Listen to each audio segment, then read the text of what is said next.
Okay मित्रांनो, foundation course 8वी 9वी 10वीचे विद्यार्थी आणि गिरीश सर आज घेतील त्या दिवशी जो होता असे काही एक्सपेरिमेंट आपण करत राहणार आहोत. म्हणजे काही गोष्टी तुम्हाला एंटरटेनिंग पण वाटणार आणि काही गोष्टी आपल्याला अभ्यासासाठी गरजेच्या आहेत त्या आपण घ्याव्या लागतील. ठीक आहे, काम करूया व्यवस्थित. फाउंडेशन आहे पण असं फाउंडेशन असेल, एक मजबूत बिल्डिंग आपल्याला उभी करता आली पाहिजे नीट जेईची. ठीक आहे, आणि एकदम पॅटर्न जाऊया आपण एका पद्धतशीर सिक्वेन्शियल केमिस्ट्री. 11वीचा विद्यार्थी असो, 12वीचा असो किंवा 8वी 9वी 10वी सगळ्या गोष्टी परफेक्टली समजतील. तर मित्रांनो, आपण काल जे डिस्कस करत होतो त्यामध्ये आपण सुरुवात केलेली आहे पहिल्यांदा matter that thing which having the mass and occupies the space. तर आपण मॅटरची डेफिनेशन केल्यानंतर आपण पुढे गेलो होतो and the smallest part of matter called as the element. Element म्हणजे काय? It is the smallest part of matter and the smallest part of element जो होता तो काय होता? ऍटम. आपण ऍटम म्हणजे काय? एलिमेंटचा खूप छोटा पार्ट असतो, त्याला काय म्हणणार? ऍटम. आपण ऍटम मध्ये डिस्कस करताना काय पाहिलेलं होतं की ऍटमला रिप्रेझेंट करण्यासाठी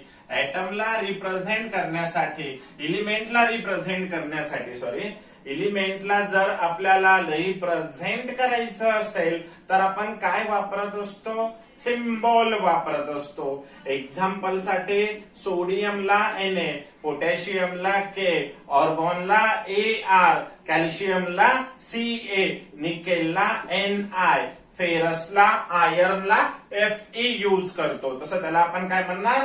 सिम्बॉल. आपण जेव्हा ऍटम मध्ये येतो तेव्हा ऍटम मध्ये फंडामेंटल पार्टिकल काय असतात? म्हणजे ऍटमचे अजून सब पार्टिकल्स कोणते आहेत? तर मेन 3 आहेत. कोणते? एक आहे प्रोटॉन, दुसरा कोण असतो? न्यूट्रॉन, आणि तिसरा कोण असतो? इलेक्ट्रॉन. जसं आपल्या फॅमिली मेंबर्स असतात ना, तसे ऍटम मध्ये फंडामेंटल पार्टिकल्स कोणते आहेत? फंडामेंटल पार्टिकल्स कोणते आहेत? ठीक आहे, मेन फंडामेंटल पार्टिकल 3 असतात. बाकी असतात 11वी 12वीला तुम्हाला कळून जातील, पॉझिट्रॉन, मेझॉन, पायॉन वगैरे. तर आता फक्त main fundamental particle proton, neutron आणि इलेक्ट्रॉन. प्रोटॉन आणि न्यूट्रॉन कुठे असतो? न्यूक्लियस मध्ये असतो. आणि इलेक्ट्रॉन जे असतात ते काय होतात? रिव्हॉल्व होतात. कुठे? Around the nucleus. ठीक आहे, आता आपल्याला पुढे जाऊन ऍटम मध्ये अजून काही गोष्टी एक्सप्लेन करायच्या. काय? तर ऍटमला काय असतं? ऍटॉमिक नंबर असतो, बरोबर. आणि ऍटमला दुसरा एक पार्ट आपण काय सांगितलेला होता? ऍटमला ऍटॉमिक नंबर असतो आणि दुसरा ऍटॉमिक मास असतं. Atomic mass. ऍटॉमिक नंबरला आपण काय इंडिकेट केलं होतं बरं? झेड. आणि ऍटॉमिक मासला ए आपण इंडिकेट केलं होतं. तुम्हाला सांगितलं होतं डोक्यावर झेड आणि इकडे आपलं ए आणि इकडे झेड एलिमेंटचं रिप्रेझेंटेशन. आणि आपण याच्यामध्ये अजून एक आर्टिकल शिकलेलं होतं, नाव होतं आयसोटोप्स. है ना? आयसोटोप्स म्हणजे कोण? असे एलिमेंट ज्यांच्यामध्ये सेम काय असतं? सेम असतो तो एलिमेंट आणि सेम असतं ऍटॉमिक नंबर, पण डिफरंट काय असतं? डिफरंट असतं atomic mass number. Atomic mass number आठवतं ना? ऍटॉमिक नंबर आणि atomic mass number. Atomic number म्हणजे काय? नंबर ऑफ इलेक्ट्रॉन किंवा प्रोटॉन. आणि ऍटॉमिक मास नंबर म्हणजे काय? Number of proton plus neutron. आठवते? नंबर ऑफ प्रोटॉन आणि न्यूट्रॉनला मिळून काय नाव दिले शास्त्रज्ञांनी, सायंटिस्टने? Atomic mass. आणि फक्त इलेक्ट्रॉनची संख्या किंवा फक्त प्रोटॉनची संख्या म्हणजे काय? Sorry, atomic number. आयसोटोपच्या केसमध्ये आपण काय डिस्कस केलेलं होतं? रिवाइज करतो मी. सेम काय असतं? एलिमेंट आणि ऍटॉमिक नंबर, आणि डिफरंट ऍटॉमिक मास नंबर. आपण एक्झाम्पल काय पाहिलेलं होतं? H आणि H. एक ऍटॉमिक नंबर, एक ऍटॉमिक नंबर, सेम एलिमेंट. एक मास, 2 मास आणि 3 मास. आणि ऍटॉमिक नंबर डिफरंट का बघायला मिळतात? कारण नंबर ऑफ न्यूट्रॉन काय असतात, नंबर ऑफ न्यूट्रॉन डिफरंट असतात. नंबर ऑफ न्यूट्रॉन डिफरंट कुठे असतात, आयसोटोप्स मध्ये, म्हणून एटॉमिक मास काय येतं, डिफरंट येतं. आपल्याला पुढे एक छोटस आर्टिकल कव्हर करायचं आणि मग पुन्हा आपण मेन आर्टिकल कडे जाऊ. आयसोटोप झाल्यानंतर आपल्याला डिस्कस करायचंय आयसोबार. आयसोबार काय, सेम असतं त्याच्यासारखं. इथे सेम काय असायला हवं आणि इथे डिफरंट काय असायला हवं, तर सेम असतो एटॉमिक मास नंबर. इथे एटॉमिक मास काय असतं, सेम असतं, आणि डिफरंट काय असतं, डिफरंट असतात. एलिमेंट वेगवेगळे असतात आणि डिफरंट असतं एटॉमिक नंबर. एटॉमिक नंबर पण वेगळा बघायला मिळतो आणि एटॉमिक मास नंबर पण काय बघायला मिळतं, वेगळं. सर याचं एखादं एक्झाम्पल सांगा. एक्झाम्पल बघा, ऑर्गॉन, पोटॅशियम आणि कॅल्शियम. ऑर्गॉनचा एटॉमिक नंबर 18, पोटॅशियमचा 19. हे काही पाठ करण्याच्या भानगडीत पडायचं नाही, प्रॅक्टिस मध्ये आपोआप येतं. याचा जास्त विचार करायचा का तुम्ही, नाही. एलिमेंट प्रॅक्टिस मध्ये आपोआप येत असतात. वेगळं पाठ केलं तरी ते विसरतं. त्यामुळं डोक्यातनं एक गोष्ट काढा की सर आम्हाला एलिमेंट येत नाही, आले बेटर, नाही आले त्याहून बेटर. पिरियडिक टेबल जवळ ठेवत राहायचा आणि बार बार अगर वो करते रहते हो तो अपने आप आ जाता है. बऱ्याच पोरांना काय होतं, सर एलिमेंट आम्हाला पाठ नाहीत, ॲटॉमिक नंबर आम्हाला पाठ नाहीत, ॲटॉमिक मास आम्हाला पाठ नाहीत. मित्रांनो, काही गरज नाही, तुम्हाला कळणार पण नाही. सगळा पिरियडिक टेबल तुम्हाला कधी पाठ झाला ते, त्यामुळे त्याची काळजी करायची का, मुळीच काळजी करायची गरज नाही. शांततेनं कॉन्सेप्ट शिकायचे, त्याचा यूज शिकायचा. पण एलिमेंट येत नाहीत म्हणून हताश व्हायचं का, काही एक आवश्यकता नाही. माझा 15 वर्षाचा अनुभव आहे, काही गरज नाही, आपोआप सगळं येत असतं. आणि अजून एक गोष्ट, पाठ करायची गरज नाही, कारण जे पाठ केलं ते विसरतं आणि जे आलं ते क्रिएट असतं. स्वतःचं नॉलेज क्रिएट करा, डिस्कव्हर करू नका, शोधू नका, बनवायला शिका. ठीक आहे, सिंपल गोष्ट आहे ना. तुमच्याकडे जर एखादी गोष्ट, ही पेन जर मला बनवता आली तर किती वेळ तुटली तरी अडचण होती का, नाही. जी गोष्ट आपल्याला बनवता येते ते खराब होऊ शकत नाही, आपण पुन्हा बनवू शकतो. म्हणून you should create your knowledge, you should create your knowledge. ठीक है, बात को समझ लो. ठीक है, बात को समझ लो, ध्यान से देखो. अभी सेम एटॉमिक, सेम काय असतं, कॉन्सेप्टला समजून घ्यावं लागतं, माहिती करून घ्यावी लागते. एटॉमिक मास नंबर काय असतो, सेम. एलिमेंट डिफरंट आणि एटॉमिक नंबर 18, 19, 20. काय वेगळा आहे, झेड. झेड म्हणजे कोण, एटॉमिक नंबर. एटॉमिक नंबर वेगळा आहे. पण ऑर्गॉन, पोटॅशियम आणि कॅल्शियम इथे जर पाहिलात तर प्रत्येकामध्ये जे मास बघायला मिळतं ते काय असतं, सेम असतं. आणि जेव्हा मास सगळ्यांमध्ये सेम बघायला मिळतं आपल्याला, त्यावेळेस एक गोष्ट क्लिअर होऊन जाते की ऑर्गॉन असो, पोटॅशियम असो किंवा कॅल्शियम असो, या सगळ्यांमध्ये जे एटॉमिक मास येतं, ठीक आहे, ते काय बघायला, सॉरी 40 नाही 20. सगळ्यांमध्ये मास किती येतं, 20, 20 आणि 20. आणि यावरून एक गोष्ट क्लिअर होते की मास जेव्हा सेम असतं तेव्हा आपण त्याला काय म्हणतो, मास जेव्हा सेम असतं तेव्हा आपल्याला काय बघायला मिळतं की इथे काय आहे, एटॉमिक मास नंबर सेम आहे. ठीक आहे, नोट डाऊन करा. ठीक आहे, काय अडचण नाही. एटॉमिक मास नंबर कसा असतो, डिफरंट असतो. एटॉमिक मास नंबर काय असतो, डिफरंट असतो. मग आता एक गोष्ट लक्षात आली की आयसोबार. ठीक आहे, 20 आणि 40 बरोबर लिहिलं ना आपण, 40च बरोबर आहे. ठीक आहे, 40, 40 आणि 40 डबल येतं जवळपास, अप्रॉक्सिमेट प्रोटॉनच्या नंबरिंगमुळे. ठीक आहे, तर काही काही गोष्टी क्लिअर झाल्या. चला बरं, मला बोला एकदा, मला सांगा, matter anything which having the mass and occupied space. Element, एलिमेंटला कसं रिप्रेझेंट करतं, सिम्बॉल वापरून. सोडियमला Na, पोटॅशियमला K, ऑर्गॉनला Ar, कॅल्शियमला Ca, एक्सेट्रा. ऍटम, ऍटम मध्ये फंडामेंटल पार्टिकल्स कोण असतात, प्रोटॉन, न्यूट्रॉन आणि इलेक्ट्रॉन. प्रोटॉन, न्यूट्रॉन कुठे असतो, न्यूक्लियस मध्ये. इलेक्ट्रॉन कुठे असतो, रिव्हॉल्व अराउंड द न्यूक्लियस. आणि एटॉमिक नंबरला झेड म्हणायचं. एटॉमिक मास म्हणजे ए. आयसोटोप्स आणि आयसोबार, या दोन गोष्टी. आता आपण थोडंसं पुढे जाऊया. ठीक आहे, बेसिक केमिस्ट्री, याला सिक्वेन्शियल केमिस्ट्री म्हणतात. कोणती केमिस्ट्री, सिक्वेन्शियल. म्हणजे सगळे एकमेकांमध्ये इंटरलिंक करून मी तुमच्यासाठी हे तयार केलेलं आहे. बरं राजांनो, एक लक्षात घ्या, हा सिलेबस नाहीये, मी क्रिएट केलं माझा सगळा एक्सपिरियन्स वापरून तुम्हाला हे कशा पद्धतीनं रन करायचं ते. ठीक आहे, आता पहा, आपण डिस्कस जो पार्ट करतोय त्यामध्ये आपण मॅटरला डिस्कस केलं होतं, बरोबर आहे. आपण एलिमेंटला डिस्कस केलं होतं, आपण ऍटमला डिस्कस केलं आणि ऍटम नंतर आपल्याला डिस्कस करायचंय इलेक्ट्रॉनिक कॉन्फिगरेशन. आता इलेक्ट्रॉनिक कॉन्फिगरेशन हा जो पार्ट आहे, ठीक आहे. आता जे आपलं आर्टिकल असेल ते आर्टिकल काय असेल आपलं इलेक्ट्रॉनिक कॉन्फिगरेशन. आता थोडस लक्षात घ्या की इलेक्ट्रॉनिक कॉन्फिगरेशन का शिकायचंय हा एक खूप महत्वाचा भाग आहे, ठीक आहे. आपण ज्या रिॲक्शन करत असतो ना त्या रिॲक्शन करायला कोण कारणीभूत असतं, इलेक्ट्रॉनिक कॉन्फिगरेशन. एखादा एलिमेंट कुठे राहतो, काय करतो, किती बॉन्ड तयार करू शकतो, किती इलेक्ट्रॉन देऊ शकतो, किती इलेक्ट्रॉन घेऊ शकतो, म्हणजे केमिकल रिॲक्शनचा सगळा बेस कुठे बघायला मिळतं इलेक्ट्रॉनिक कॉन्फिगरेशन मध्ये. आपण डिस्कस करूया, ठीक आहे. आता बघा इलेक्ट्रॉनिक कॉन्फिगरेशन केअरफुली शिकत असताना सगळ्यात पहिल्यांदा आपल्याला कशा कशाची गरज आहे, काय माहित पाहिजे, शुड नो. काय माहित पाहिजे, शुड नो ऍटॉमिक नंबर. आपल्याला काय माहित असायला पाहिजे, atomic number. We should note the atomic number. Atomic number माहित झाला की आपण काय काढू शकतो, इलेक्ट्रॉनिक कॉन्फिगरेशन. आता एक लक्षात घ्या व्यवस्थित, मला काय म्हणायचं ते.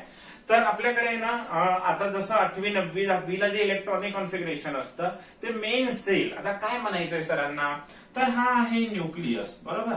आणि न्यूक्लियसच्या भोवती काय असतात, सेल्स असतात. त्यांना काय म्हणायचं, सेल्स. जशी आपली अर्थ कशी रिव्हॉल्व होते सूर्याभोवती स्वतःभोवती फिरत फिरत, तशा पद्धतीने हे सेल्स असतात, ठीक आहे. अशा पद्धतीने इलेक्ट्रॉन्स काय होत असतात, इथे ऑर्बिट म्हणलं जातं. ऑर्बिट आणि ऑर्बिटल असे दोन शब्द तुम्हाला पुढच्या काळात पाहायला मिळतात, ठीक आहे. तर बघा आता इथे सेल आहेत. या सेलला मी नंबर दिला फर्स्ट, या सेलला मी नंबर दिला सेकंड, या सेलला मी नंबर दिला थर्ड, या सेलला मी नंबर दिला फोर्थ, या सेलला मी नंबर दिला फिफ्थ, या सेलला मी नंबर दिला सिक्स, आणि ही जी सेल आहे याला दिला मी नंबर 7. तर अशा भरपूर साऱ्या सेल आपल्याकडे बघायला मिळतील. First cell, second cell, third. या सगळ्यांना कोणत्या सेल म्हणायचं आपण, मेन सेल म्हणायचं. कोणत्या सेल म्हणायचं, मेन सेल. जसं आपल्याकडे शाळेमध्ये कसं असतं, पहिलीचा वर्ग, दुसरीचा वर्ग, तिसरीचा वर्ग, चौथीचा वर्ग. मग मला सांगा, आपण पहिलीचा वर्ग जो असतो ना तो जनरली ऑफिसच्या जवळ असतो का, लहान लेकरं असल्यामुळे असं कन्सिडर केलं तर न्यूक्लियसच्या जवळ फर्स्ट सेल, थोडीशी दूर सेकंड, अजून दूर थर्ड, सगळ्यात जास्त शेवटी कोण असते, 7th सेल. तर यांना आपण काय म्हणणार, मेन सेल आहेत. ह्या कशा आहेत, मेन सेल. आपण पहिल्यांदा इलेक्ट्रॉनिक कॉन्फिगरेशन बघायचं. आता इलेक्ट्रॉनिक कॉन्फिगरेशन म्हणजे काय हो सर, तर हा एक खूपच महत्वाचा पार्ट आहे इलेक्ट्रॉनिक कॉन्फिगरेशन. मला एक सांगा, आता आपण जेव्हा शाळेमध्ये प्रार्थना होत असते बघा, त्यावेळेस अशा रोज बनवतात, लाईन बनवतात. मला सांगा, पहिलीचा विद्यार्थी दुसरीच्या लाईन मध्ये जातो का हो, नाही. 5वीचा 10वीचा विद्यार्थी पहिलीच्या वर्गाच्या लाईन मध्ये बसतो का हो, नाही. तर तिथं काय केलेलं आहे, कॉन्फिगरेशन तयार केलं. पहिलीचा वर्ग एकीकडे, दुसरीचा एकीकडे, तिसरीचा एकीकडे, आणि त्यांच्या रोज तयार केले. आणि ते करत असताना आपण काय करतात, ज्यांची उंची कमी ते समोर, ज्यांची उंची जास्त असतील ते मागे बसवतात, आहे ना. म्हणजे एका एक हाईट नुसार अरेंजमेंट केली जाते. तसं राजांना आपण इलेक्ट्रॉन्सला भरायचं असतं, इलेक्ट्रॉनला फिल करायचं असतं. आपल्याकडे ऍटॉमिक नंबर आहेत म्हणजे इलेक्ट्रॉन आहेत. मग कोणते इलेक्ट्रॉन कुठे जाऊ शकतात, कुठे त्यांना ठेवावं लागतं, बरं तिथेच ते का जातात, या सगळ्यांची माहिती जिथे मिळते त्याला म्हणत असतात इलेक्ट्रॉनिक कॉन्फिगरेशन. आणि त्याचे सायंटिस्ट लोकांनी त्याचा अभ्यास केलाय आणि ठरवलं की कोणते इलेक्ट्रॉन कोणत्या सेलमध्ये किती कॅपॅसिटी आहे. आता मला एक सांगा, समजा एकच रूम असेल तर त्या रूम मध्ये किती लोक राहू शकतात, 2, 4, 5, 100 राहू शकतील का, नाही. पण जर 100 रूम असतील तर 100 लोक राहू शकतात, 50 रूम असतील तर 100 लोक राहू शकतात. म्हणजे या सेलमध्ये सुद्धा यांची कॅपॅसिटी असते, कोण किती इलेक्ट्रॉनला स्वतःमध्ये बसवून घेऊ शकतो, त्यांची जागा किती आहे, किती इलेक्ट्रॉन तिथे मावू शकतात. इलेक्ट्रॉनिक कॉन्फिगरेशन म्हणजे काय, तर distribution of electron in cell. तर इलेक्ट्रॉनचं डिस्ट्रीब्युशन करणे, वाटून देणे. इलेक्ट्रॉन काय करणे, वाटून देणे. पण हे जे इलेक्ट्रॉन वाटले चालले हे कशावर डिपेंड असतात, कॅपॅसिटीवर डिपेंड असतात. डिस्ट्रीब्युशन ऑफ इलेक्ट्रॉन म्हणजेच काय, electronic called as electronic configuration.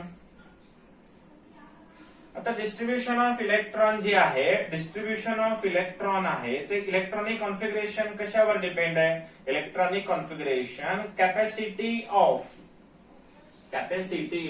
Sale. Cell म्हणजे काय, हे जिथे इलेक्ट्रॉन फिरतात त्या जागेला काय म्हणायचं आपण, सेल म्हणायचं. ठीक आहे, तर सेलवर डिपेंड आहे. मग सायंटिस्ट लोकांनी काय केलं, हे जे सेल असतात हे कोणते आहेत, ठीक आहे, आपण त्याला मेन सेल म्हणणार आहोत आता. ठीक आहे, हे जे मेन सेल आहेत ते कोणते कोणते आहेत. मग यांना पूर्वीच्या काही ठरलं की काय नावं द्यायचे, तर याला फर्स्ट म्हणा किंवा K cell, L cell, M cell, N cell. ठीक आहे, ओ पी क्यू आवश्यकता नाही. आपल्या लेवलला फाउंडेशन असो किंवा 11वी-12वी असो, आपल्याला के एल एम एन पर्यंत आहे. आणि नंतर 1 2 3 4 मेन आपल्याला हेच लक्षात ठेवायचं. ठीक आहे, 1 2 3 4 5 6 आणि 7 किंवा त्याला और काय म्हणलं, के एल एम एन. तर मेन सेल, फर्स्ट सेल ज्याला के म्हणलंय, second cell L, third cell K L M आणि फोर्थ सेलला काय म्हणलेलं आहे, एन म्हणलेलं आहे. फर्स्ट के, सेकंड आणि ही थर्ड आणि ही फोर्थ. आपल्याला सध्या 4 पर्यंत अभ्यास करायचा, मग पुढे पुढे जाऊया आपण. के एल एम एम. आता या मेन सेल साठी कॅपॅसिटी डिपेंड आहे. तर कॅपॅसिटी ऑफ इलेक्ट्रॉन काय आहे, पहिल्या सेलमध्ये किती इलेक्ट्रॉन मावू शकतात, सेल जवळ आहे, घर छोटा आहे, 2 इलेक्ट्रॉन. दुसऱ्या सेलमध्ये किती मावू शकतात, 8 इलेक्ट्रॉन. तिसऱ्या सेलमध्ये किती मावू शकतात, 18. चौथ्यामध्ये किती मावू शकतात, 32. 2 8 18 32 54 52 काय जे असेल ते. आपल्याला पुढे सध्या जायची आवश्यकता नाहीये, इतकंच असतं. उगीच गरज नसताना मला सांगा, तुम्ही कुठे जेवायला गेलात आणि गरज नसताना खूप जास्त घेणं योग्य आहे का हो, नाही. आपल्याला काय गरजेचं आहे तितकं घेतलं तरच पोट भरतं.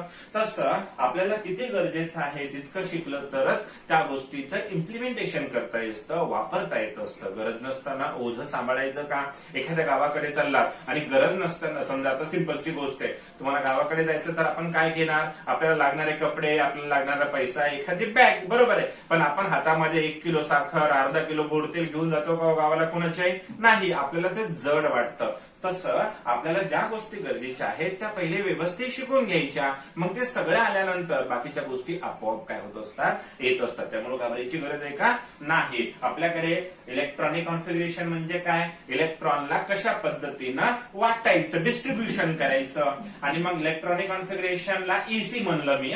इलेक्ट्रॉनिक कॉन्फिगरेशनला काय म्हणायचं, ईसी. ईसी कशावर डिपेंड असतो, तर सेलच्या कॅपॅसिटीवर डिपेंड आहे. मेन सेल कोणते, फर्स्ट सेकंड थर्ड आणि फोर्थ, के एल एम एन. कॅपॅसिटी काय, 2 इलेक्ट्रॉन, 8 इलेक्ट्रॉन, 18 इलेक्ट्रॉन आणि 32 इलेक्ट्रॉन. आता आपल्याला डिस्ट्रीब्युशन करून बघायचं. आता एक एक्झाम्पल दिलंय मला. ठीक आहे, main electronic configuration capacity of cell आणि कॅपॅसिटी ऑफ सेलवर डिपेंड आहे. आणि हे सगळं काय माहित असलं पाहिजे आपल्याला, एटॉमिक नंबर. सर आम्हाला एटॉमिक नंबर पाठ नाही, काळजी नका करू, काही आवश्यकता नाही. पिरियडिक टेबल आहे, त्यात बघत राहा आणि करत राहा. कोणी फोर्स केलाच तुम्हाला पाठ करायचा. तुम्ही एक लक्षात घ्या राजांनो, आपण 1 2 जे आहे, ठीक आहे, असं मुद्दामून कधी पाठ करायची गरज नाही. ते आपोआप डेव्हलप होत असतं.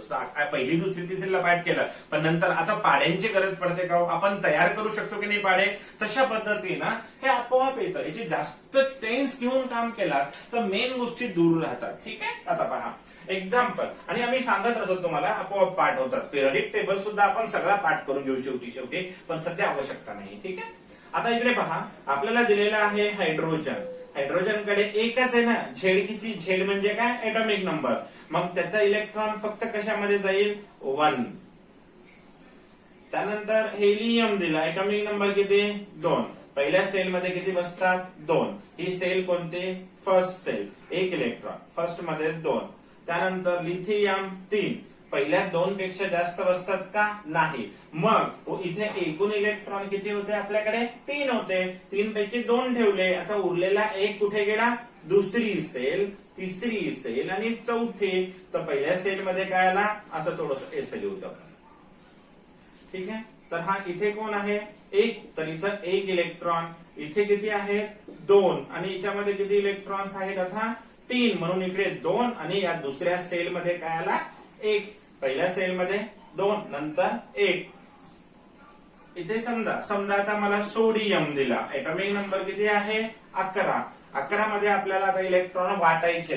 पहिल्या सेलला जास्तीत जास्त किती देऊ शकतो आपण, किती 2. दुसऱ्या सेलला किती 8. तिसऱ्या सेलला किती 18. चौथ्याला किती 32. ठीक आहे. मग सोडियमला किती दिले, सोडियमने पहिल्याला किती दिले 2. 11तून 2 गेले, उरले किती 9. दुसऱ्याला जास्तीत जास्त किती 8 आणि मग उरलेला तिसऱ्याला देऊन टाकायचा 1.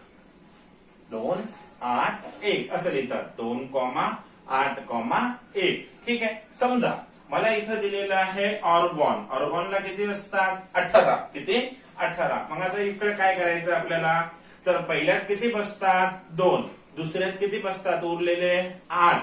इथं आपण डायरेक्ट 16 द्यायचे का नाही, कारण याची कॅपॅसिटी किती आहे 2. दुसऱ्या सेलची 8 आहे तर 8 आणि तिसऱ्यात उरलेले 2 8 8. समजतंय ना, 2 8 8 अशा पद्धतीने इलेक्ट्रॉनिक्स कॉन्फिगरेशन लिहावं लागतं. समजा एक एक्झाम्पल तुम्हाला दिलेलं आहे.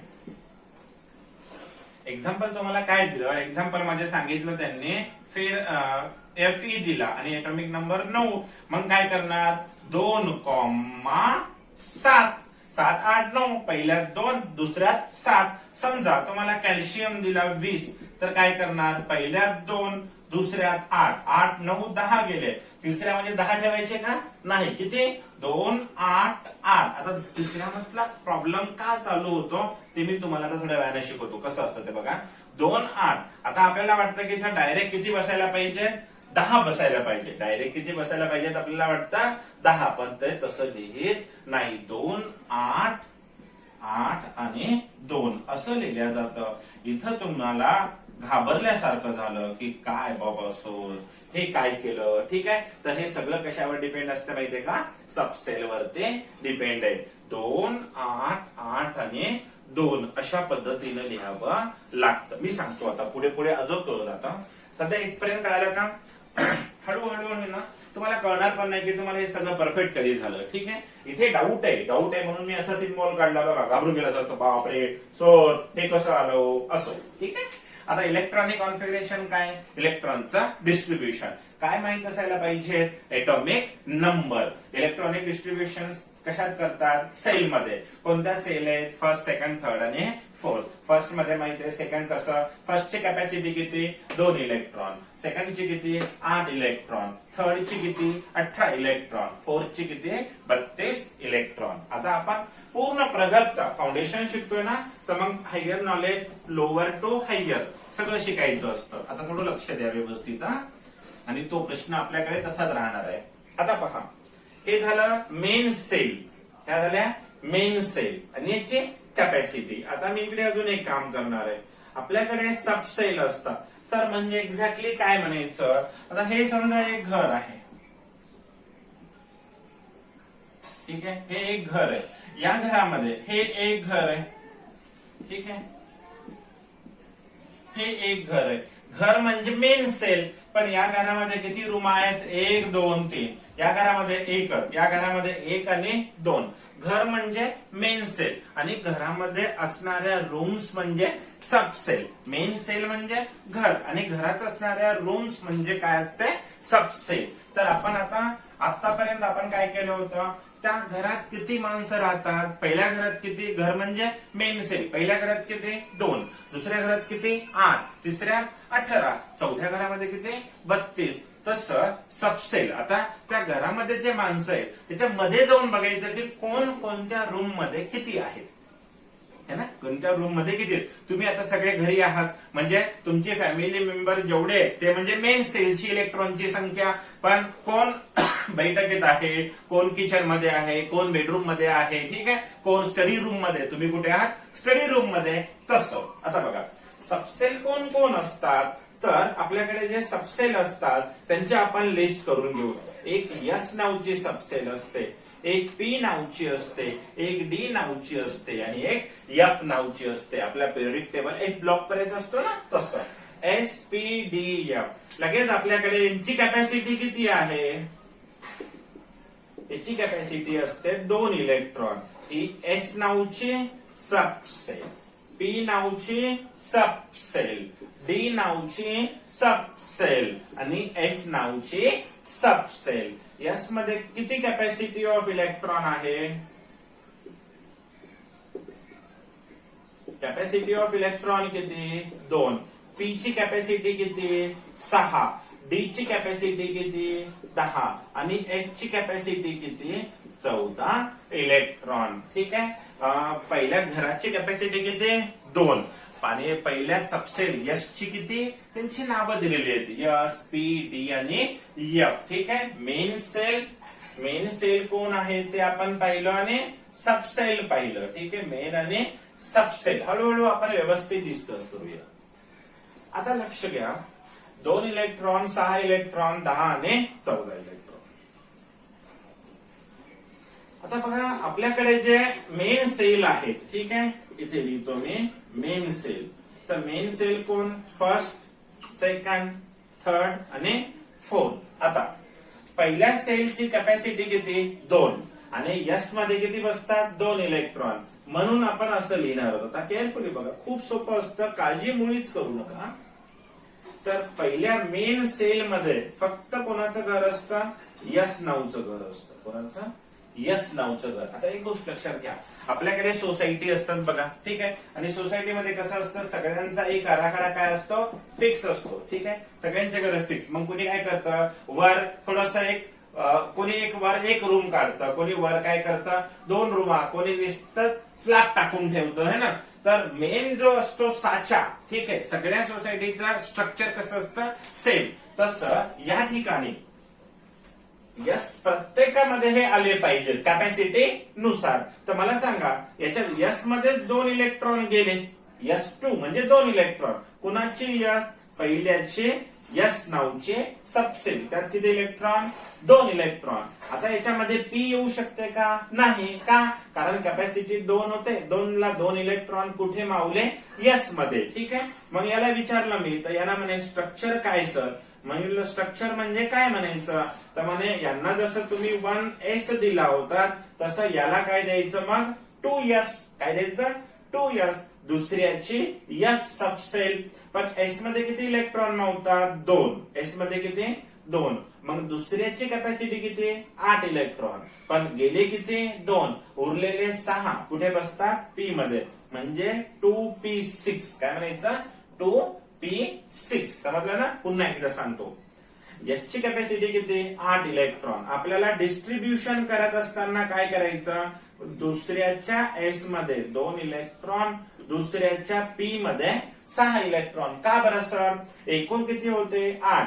8 पैकी 6 आणि 2 8 म्हणजे यस मध्ये मावले. आता डी घ्यायची गरज आहे का दुसऱ्यामध्ये? नाही, कारण कॅपॅसिटी संपली. तिसऱ्यामध्ये जेव्हा आपण जातो तेव्हा नियम काय? पहिल्यासारखा एस घ्या, पहिल्यासारखा पी घ्या. एस मध्ये किती? 2. पी मध्ये किती? 6. एकूण किती आहेत तिसऱ्यामध्ये? 18. तिसऱ्यात किती आहेत? 18. 18 पैकी किती गेले? 8. मग आपल्याला डी ला बोलावं लागलं. तिसऱ्याच्या डी मध्ये 10 इलेक्ट्रॉन. तिसऱ्याच्या डी मध्ये 10. या फोर्थला म्हणलं बाबा तुझ्या बाबतीत काय आहे? तर म्हणे 4च्या एस मध्ये 2, 4च्या पी मध्ये 6, 4च्या डी मध्ये 10. पण फोर्थ सेल मध्ये किती इलेक्ट्रॉन असतात? 32. 6, 2, 8, 8 आणि हे 10, 28. उरले किती? 14. 14 कुठे गेले? 4f14. 4f14 म्हणजे काय हो सर? तर हे झाले घरांची कॅपॅसिटी. ह्या झाल्या रूमची कॅपॅसिटी. आता माझ्याकडे तिसऱ्या घरामध्ये किती रूम आहेत? 3. दुसऱ्या घरात 2. पहिल्या घरात 1 रूम, दुसऱ्यात 2 रूम, तिसऱ्यात 3 रूम, चौथ्यात 4 रूम, पाचव्यात पण 4च असतात. 7 पर्यंत 4च रूम असतात. 7 पर्यंत किती? 4च रूम असतात. सध्या आपण इतपत बघूया ना, आवश्यकताच नाही ना तिथपर्यंत जाण्याची. इथे काय यायला पाहिजे? 4f14. आता बघा लक्षात घ्या, मला दिलेला आहे सोडियम. एटॉमिक नंबर किती? 11. आता मेन सेल मध्ये कसं येतं? मेन म्हणजे फर्स्ट, सेकंड, थर्ड आणि फोर्थ. मेन सेल मध्ये 11 म्हणल्याबरोबर काय यायला पाहिजे, इथे 2, इथे 8, इथे 1, 2,8,1 हे कोणत्याचं झालं, मेन सेलचं. ठीक आहे, सोडियम 11 आणि हे कशाचं झालं, मेन सेल. आता आपण काय करूया, सबसेल मध्ये जाऊ. तर सबसेल मध्ये काय करायचं, पहिल्याच्या एस मध्ये 2,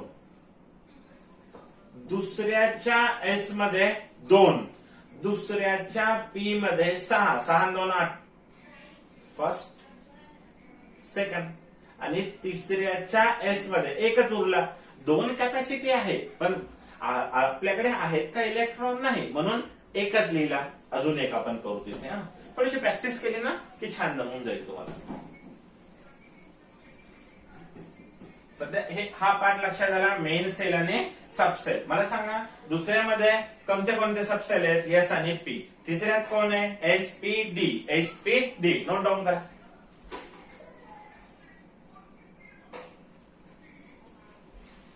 ठीक आहे, आता बघा इलेक्ट्रॉनिक कॉन्फिगरेशन करत असताना कसं, तर आता मी तुम्हाला एक खूप महत्वाचा पार्ट शिकवणार आहे. ठीक आहे, आपण जेव्हा एखाद्या घराच्या सीडीवर चढतो तेव्हा आल्याबरोबर आपण 10व्या सीडीवर पाय ठेवतो का, नाही. आपण काय करतो, फर्स्ट स्टेप, सेकंड, थर्ड. त्याला म्हणत असतात इलेक्ट्रॉन भरण्यासाठी लागणारी एनर्जी. पहिल्या सेलला कमी ताकद लागते, दुसऱ्या पायरीवर जास्त ताकद, तिसऱ्यावर अजून जास्त. तसं या ठिकाणी आपल्याला शिकायचंय. काय म्हणत असतात त्याला म्हणत असतात energy, electron energy filling diagram. Electron filling energy diagram, electron filling energy diagram. त्याला काय म्हणत असतात, इलेक्ट्रॉन फिलिंग एनर्जी, म्हणजे इलेक्ट्रॉन कुठे जायला पाहिजे. आता बघा सगळ्यात पहिले इलेक्ट्रॉन जात असतो पहिल्याच्या यस मध्ये. पहिल्यामध्ये पी आहे का, नाही. पहिल्यात फक्त काय असतंय, यस. त्यानंतर दुसऱ्याच्या एस मध्ये. ठीक आहे, लिहिताना कसं लिहितात बघा. ठीक आहे, पहिल्याची yes 2s 2p, 3s 3p 3d, 4s 4p 4d 4f. पाचव्याच पण घ्यायची 5s 5p 5d 5f, 6s 6p 6d 6f, 7s 7p. आता आपल्याला गरज नाही, इथपर्यंत झालं तरी खूप आहे. आता हे ना थोडं समजून घ्या. या स्टेप आहे, स्टेप. आपण कशा पायऱ्या असतात ना, पहिली, दुसरी, तिसरी, चौथी, पाचवी. पहिला एक हा पर्सन आहे, ही फर्स्ट स्टेप, ही सेकंड, ही थर्ड, ही फोर्थ. तसं इलेक्ट्रॉन पहिल्यांदा कशात भरायचा याचं नॉलेज घेऊया, मग आपण सगळ्या गोष्टी डिटेलमध्ये जाऊया. मेन सेल माहित झाले, सबसेल माहित झाले. आता मेन सेल मध्ये, मेन सेल म्हणजे घर. मेन सेल म्हणजे आपल्यासाठी कोण असतं, घर असतं. आणि सबसेल म्हणजे आपल्यासाठी काय असतात, रूम्स असतात. काय असतात, रूम्स असतात. घराची कॅपॅसिटी माहित आहे आणि रूमची कॅपॅसिटी. तिसऱ्या सेलमध्ये किती रूम असतात, 3 रूम. चौथ्यात किती, 4. पाचव्यात पण 4, 6व्यात पण 4, 7व्यात पण 4. पण एवढं आपल्या सिलेबसला नाही. तर सगळ्यात पहिल्यांदा इलेक्ट्रॉन कुठे भरायचा, 1s मध्ये भरायचा. आल्याबरोबर इलेक्ट्रॉनला एक्स ची कॅपॅसिटी किती, 2, पी ची किती 6, डी ची किती 10, एफ ची 14. पहिल्यांदा इलेक्ट्रॉन 1s मध्ये, नंतर इलेक्ट्रॉन कुठे भरायचा, 2s मध्ये, नंतर कुठे भरायचा, 2p, नंतर 3s मध्ये. ठीक आहे, पहिल्यांदा इलेक्ट्रॉन 1s, नंतर 2s असं भरत राहायचं. ठीक आहे, 1s 2s 2p 3s. आता 3d मध्ये नाही भरायचा, कशात भरायचा, 3p मध्ये. आणि 3p नंतर कशात भरायचा, 4s मध्ये. असं का हो सर, तर हा जो 3d असतो, ठीक आहे, त्याची एनर्जी काय असते, जास्त असते. त्याच्यात इलेक्ट्रॉन टाकायचा असेल तर त्याच्या पूर्वी इलेक्ट्रॉन कुठे जातो, 4s मध्ये जातो. म्हणजे इलेक्ट्रॉन जर मी असं टाकायला गेलो, ठीक आहे, डिस्ट्रीब्यूट, मला टाकायचं कुठे, 3d मध्ये, पण 3d च्या अगोदर कुणाचा नंबर घेऊन चाललाय, 4s चा. असं प्रॅक्टिकली काय झालंय, प्रूफ झाले. त्यामुळे आपल्याला त्याची गरज आहे का, नाही. आपल्याला माहित झालं की 4p नंतर कोण, 4s 3d मध्ये इलेक्ट्रॉन टाकायचा का नाही, पण 4s जेव्हा संपेल तेव्हा कशामध्ये टाकायचा 3d नंतर 4p नंतर 5s मध्ये इलेक्ट्रॉन टाकायचा. पहिला इलेक्ट्रॉन कुठे टाकायचा 1s नंतर 2s नंतर 2p नंतर 1s आणि s मध्ये किती बसतात 2. मग वाचताना कसं वाचायचं 1s2 2s2 2p6 3s2 p6 3s2 3p6 4s2 हळूहळू समजतं. नंतर 4d नंतर 5p नंतर 6s. ह्या काय आहेत, ह्या पायऱ्या आहेत इलेक्ट्रॉनला डिस्ट्रीब्यूट करायच्या पायऱ्या. त्याला म्हणायचा electron filling energy diagram. 4f 5d 6p 7s काय 7s 5f 6d 7p इकडे 8 वगैरे चालू होतं. आपल्याला याच्याशी सध्या गरज नाही, हे खूप झालं तुमच्यासाठी. मग मला एक सांगा, आपल्याला माहित आहे 4s च्या अगोदर कोणाचा नंबर 4s नंतर कोणाचा नंबर 3d आणि 5s नंतर कोणाचा नंबर 4d 6s नंतर कोणाचा नंबर 4f कोणाचा नंबर 4f. हे असं जायचं वापस 1s2 2s2 2p6 3s2 3p6. समजतंय ना, मी असं काढत नाही, जास्त मिक्स झालं की मग कन्फ्युजन वाढू शकतं. ठीक आहे. इलेक्ट्रॉन कुणामध्ये कसे भरायचे आता एकदा लक्षात घ्या. हे काय आहेत, ह्या पायऱ्या आहेत. मग आपण इलेक्ट्रॉन भरताना कसं करणार आहोत बघा. आता हळूहळू शिकून घ्या.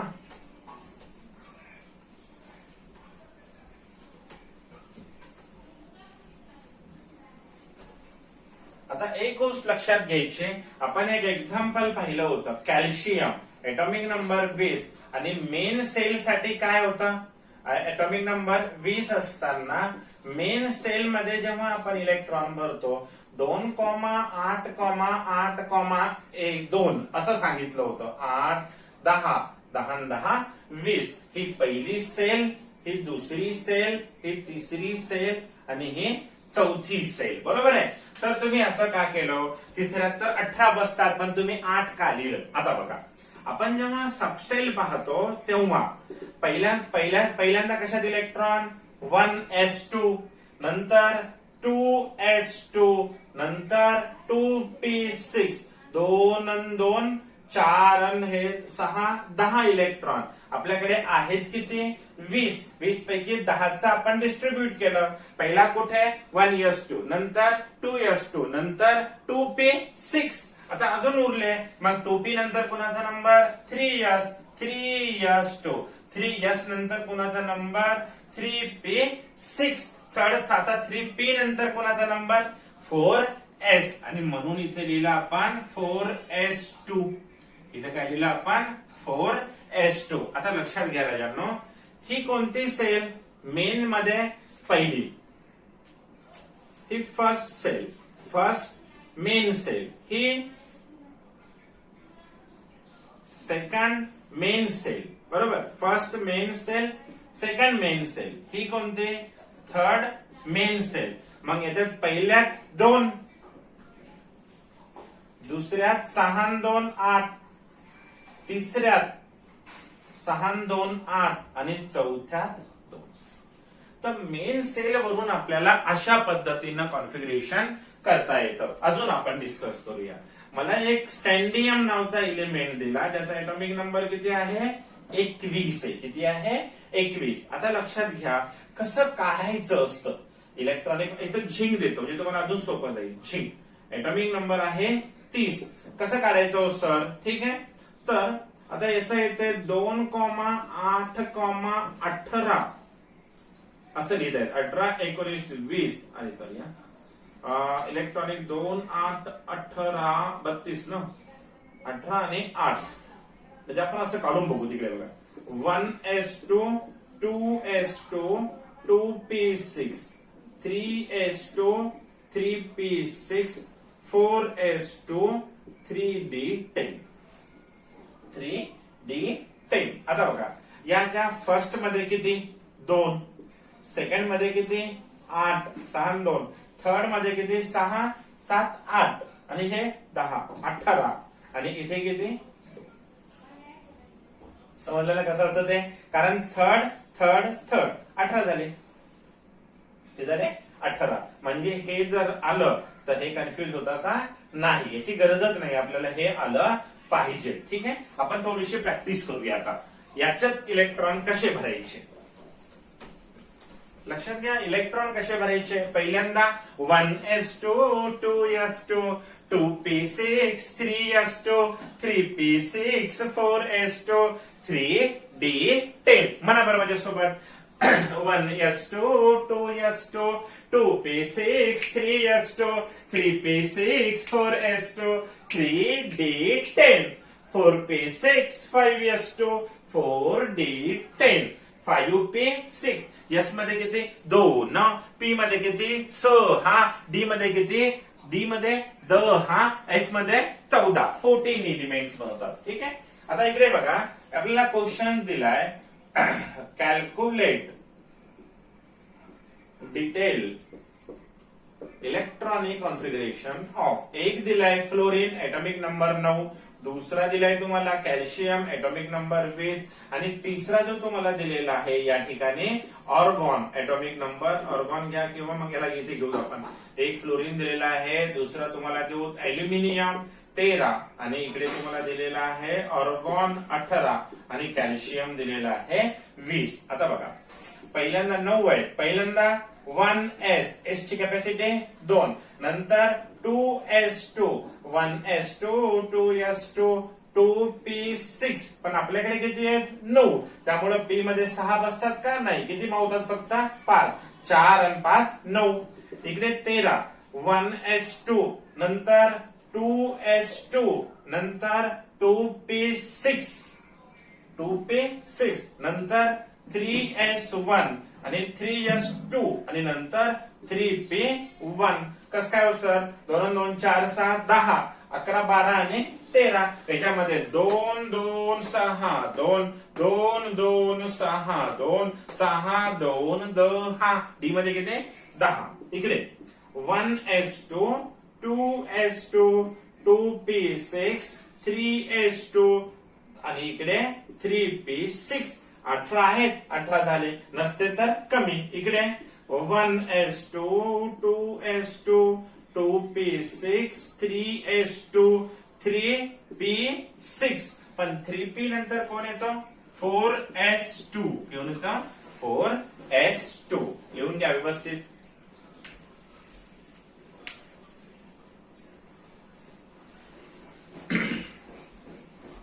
तर काय करू, आज तुम्ही व्यवस्थित स्टडी करा. अवघड आहे पण हे आलंही पाहिजे. अवघड आहे, उद्या आपण याचे छानसे क्वेश्चन तयार करू. व्हॅलन्सी काय असते, कशी व्हॅलन्सी काढतात, एखादा बॉन्ड कसा तयार होतो हे आपण उद्या डिस्कस करू.